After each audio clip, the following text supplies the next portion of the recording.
So maayong buntag dahil gud mga kapartner. Maayong buntag sa tanan. Ha?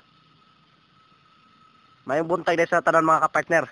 Mga kapartner, og mo istorya mo og unsay nagkuan ako nag-video. So pag ito mo sa cameraman ha, o sa akong tripod. Okay ko kog tripod mga kapartner. Ayan nagsawaya mga kapartner. Mga kapartner, kung inyo sayawayon mga kapartner ato ipakita niyo. Oh? Ara kong tripod mga kapartner. Giyon sa ako pagtiknik akong tripod oh.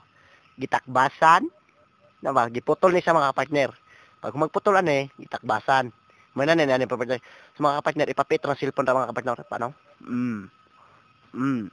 Then tapos pag kuan niyo mga kapartner piit na plaster ang kamera, liso-liso mo po niyo. Oh? Muna yung tripod na ko mga kapartner. Way lain ka video na ko mga kapartner ha. Ako ra usa. Timan-in ninyo na Rochi Mix Vlog. Comment lang please. Comment sa comment section. And thank you for good morning.